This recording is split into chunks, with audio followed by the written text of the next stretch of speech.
স্কুলে surprise visit করে report তলব করলেন হাইকোর্টের বিচারপতি বিশ্বজিৎ বসু। স্কুলের পরিকাঠামো, ছাত্র, শিক্ষক শিক্ষিকাদের উপস্থিতি প্রভৃতি বিষয়ে খোঁজ খবর করেন তিনি। বৃহস্পতিবার দুপুরে তিনি জলপাইগুড়ি শহরের ফণীন্দ্রদেব বিদ্যালয়ে যান।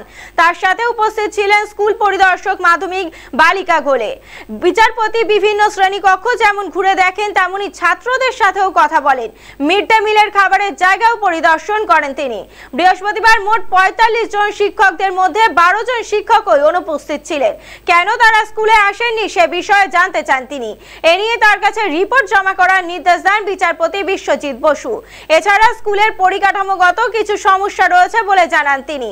এই স্কুলে শিক্ষকদের অনুপস্থিতি নিয়ে একটি রিপোর্ট তাকে জমা করতে হবে বলে জানান তিনি।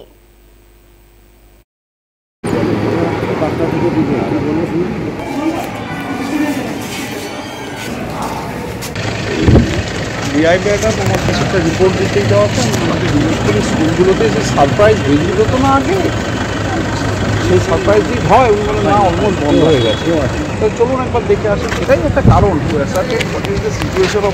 আমাদের কাছে সেভাবে কোনো খবর ছিল না। শুনলাম যে ডিআই ম্যাডাম নিয়ে এসছেন স্কুলের একটা ভিজিট করার জন্য।